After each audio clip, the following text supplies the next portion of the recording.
Assalamualaikum warahmatullahi wabarakatuh. Untuk analisa struktur, yaitu untuk renovasi sekolah di Kabupaten Tanjung Jabung Timur, di mana kriteria desain yang dipakai adalah dengan mengacu peraturan dan standar beton struktur untuk gedung, yaitu SNI 2847 tahun 2019, untuk beban minimum dan perencanaan bangunan gedung, yaitu SNI 1727 2013, standar perencanaan ketahanan gempa dan struktur bangunan gedung, SNI 1726 2013, dan baja tulangan beton, yaitu SNI 2052 2017, juga merujuk ke ACI 318 2014. Di mana dari peraturan dan standar di atas, maka spesifikasi material ditetapkan sesuai dengan juknis, yaitu mutu beton yaitu adalah FC aksen 21,7 MPa, mutu baja tulangan itu FY untuk tulangan pokok 420 MPa, yaitu di mana besi yang dipakai adalah besi di atas dan sama dengan diameter 12 mili, dan mutu baja tulangan tengkang yaitu 280 MPa, yaitu untuk diameter di bawah 12 mm, di mana program bantunya adalah ETAPS dan menggunakan referensi, di mana referensi digunakan adalah buku cetak di sini, ya. Kemudian juga ini penelitian Yoresta 2015 untuk mekanika kayu, kuat tekan kayu. Kemudian Madu 7 2016 di sini juga kita jadikan acuan dan dasar untuk penentuan dimensi. Adapun bangunan yang akan ditinjau adalah potongannya seperti ini, di mana di sini muka tanahnya adalah lantai nolnya di atas muka tanah, itu ke dalam dari dasar pondasi sampai ke lantai, nol lantai itu 1,5 meter, dan ketinggian ring balok dari lantai itu adalah 4 meter. Denahnya adalah sebagai berikut, ada 3 kelas di sini dalam satu struktur gedung, satu lantai, di mana masing-masing kelas itu 8 dikali 7 dan ditambah dengan teras 2 meter. Maka dimensi bangunan yang akan dihitung strukturnya adalah 24, panjang dikali lebarnya adalah 9 meter. Ini adalah acuan juknis, bahwa untuk struktur lantai juknis memberikan acuan seperti ini, dan ini akan kita rujuk untuk analisis di sini. Kemudian untuk beban mati tambahan, kalau berat sendiri plat yaitu sudah otomatis dihitung oleh program. Cuman berat mati tambahan di sini superimpose-nya adalah 110 kg per meter persegi. Beban dinding yaitu di sini 1 ton per meter lari.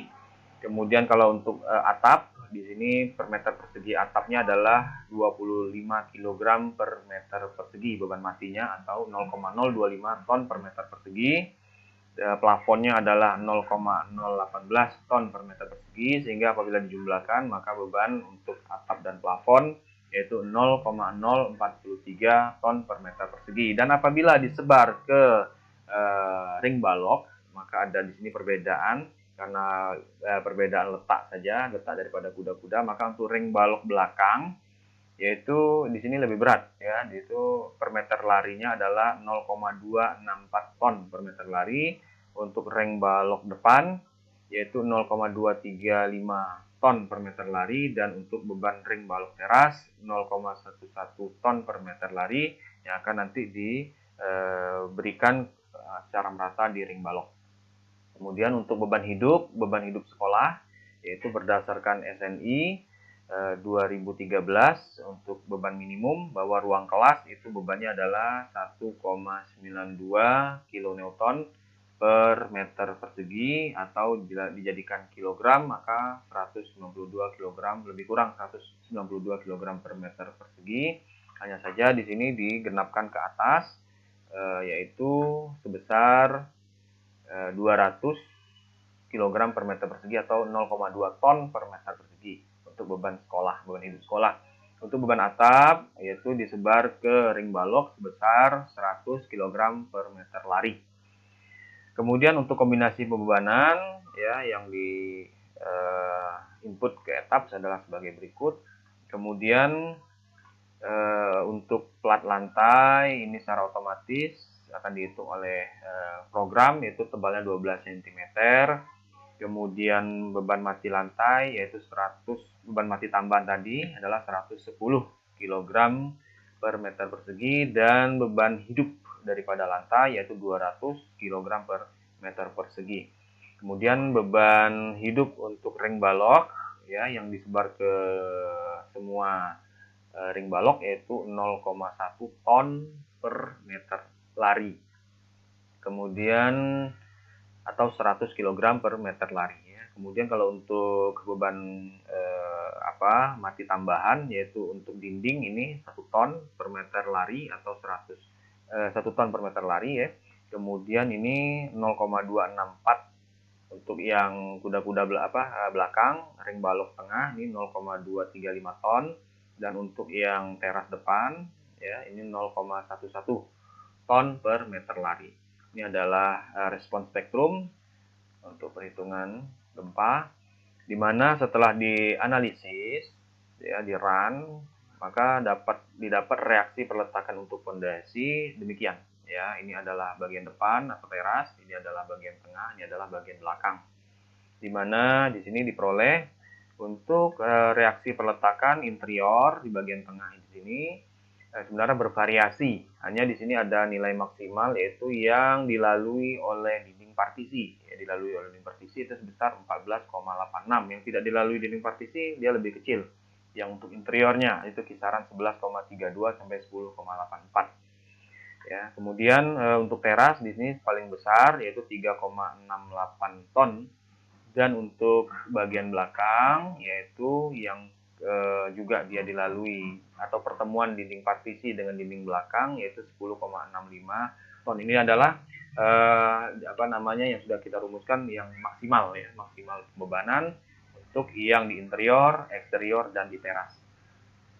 Adapun efisiensi tiang kelompok, karena kita memakai tiang cerucuk yang berdiameter 10 cm, maka ada terjadi efisiensi tiang kelompok di sini. Ya, tiang kelompoknya di sini sudah dihitung bahwa kita menggunakan berdasarkan ya buku dari Pamungkas dan Haryanti, yaitu dibolehkan untuk menggunakan 2,5 diameter sampai dengan 3 diameter daripada cerucuk, di mana di sini kita pakai 2,5 diameter saja. Apabila kita masukkan sehingga dapatlah jarak antar tiangnya menjadi 25 cm antar cerucuknya, maka efisiensinya diperoleh. Efisiensi untuk kelompok 3x3 atau 9 titik itu 67,7%, kemudian 4x4 63,66%, 5x5 61,24%, dan 59 itu untuk kelompok 6x6 59,63%. Ini adalah data daya dukung tanah cerucuk untuk 10 cm diameternya. Itu lokasi di Muara Sabak, di mana rencana kedalaman ujung tiang adalah 4 meter dan kedalaman pile cap maksimal 0,5 meter, karena memang diketahui di sana makin dalam itu makin lunak dia sebenarnya ya, makin di permukaan dia lebih tinggi nilai bearingnya, di mana kedalaman tanah keras di sini sudah tidak diketemukan ya dari hasil CPT atau sondir. Kita menggunakan di sini metode langsung direct con. Di sini menggunakan untuk key izinnya itu untuk bearing end bearingnya itu 3, dan untuk friksinya atau selimut daripada tiang atau cerucuk itu adalah 5 untuk angka keamanannya. Di sini dari direct con ini mengatakan bahwa ujung tiang ini, bearing tiang ujung ini tidak bisa langsung diambil di sini, tidak bisa. Jadi harus diambil 8D ke atas ujung tiang dan 4D ke bawah ujung tiang. Maka di sini dapatlah 320 cm sampai dengan 440 cm digenapkan. Maka ini adalah perwakilan untuk kedalaman 4 meter. Maka setelah dijumlahkan, dirata-ratakan bagi 7, maka dapatlah nilai konusnya untuk kedalaman 4 meter, yaitu 3 kg per cm persegi. Nah, kemudian kalau friksinya langsung bisa diambil, itu 128. Maka setelah dikalikan dengan rumus ini, Kiol ini, dengan angka keamanan 3 dan 5, maka didapatlah daya dukung tanah itu adalah 0,88 ton pada kedalaman 4 meter untuk satu tiang tunggal, ya, tiang tunggal pada cerucuk, satu cerucuk saja. Sehingga di sini karena dia kelompok, maka di efisiensinya pun diberlakukan, ya. Kemudian juga kita tinjau daripada kekuatan kayu itu sendiri, ya, berdasarkan Yoresta 2015 mengatakan bahwa dari penelitian dia itu 6,05 MPa itu adalah kekuatan bahan daripada kayu, ya. 6,05. Sehingga apabila kita dikasihkan faktor keamanan di sini sebesar 20%, faktor reduksi 20%, maka kekuatan bahan daripada cerucuk itu sendiri adalah 0,95 ton. Apabila dibandingkan antara kekuatan cerucuk, kekuatan tekan cerucuk dengan kekuatan tekan tanah, daya dukung tanah, maka di sini lebih besar, lebih besar adalah tiangnya, ya, lebih besar adalah tiangnya. Maka yang kita ambil adalah di sini tanahnya, ya, tanahnya, karena kita ambil yang minimal yaitu 0,88 ton. Sehingga apabila 0,88 ton ini dikalikan dengan masing-masing efisiensi kelompok tiang untuk 6 kali 6, untuk 4 kali 4 itu hanya bisa dihitung satu cerucuk itu 0,5 ton. Kemudian untuk 5 kali 5 itu 0,54 ton, dan untuk 6 kali 6 itu 0,52 ton, ya. Oke, di sini kita coba prediksikan awal untuk berat sloof dan berat tapak. Mana tapak di sini menggunakan dimensi 150 kali 150 kali 30 cm. Ini adalah ketentuan dari SNI mengatakan bahwa 30 cm ini adalah minimal, ya.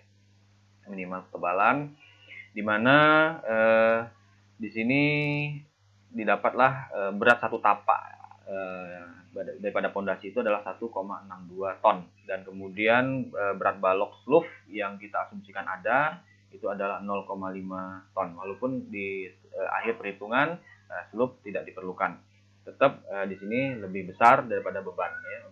Sehingga beban 2,12 ton ini ditambahkan dengan beban yang ada di sini, ya, 3,08, 14 dan 10, maka didapatlah di sini didapat untuk perhitungannya. Maka untuk fondasi interior yaitu 16, penjumlahan tadi menjadi 16,98 ton dibagi dengan ini dengan 0,52 untuk tiang 6 kali 6, maka dapatlah di sini 33 tiang cerucuk.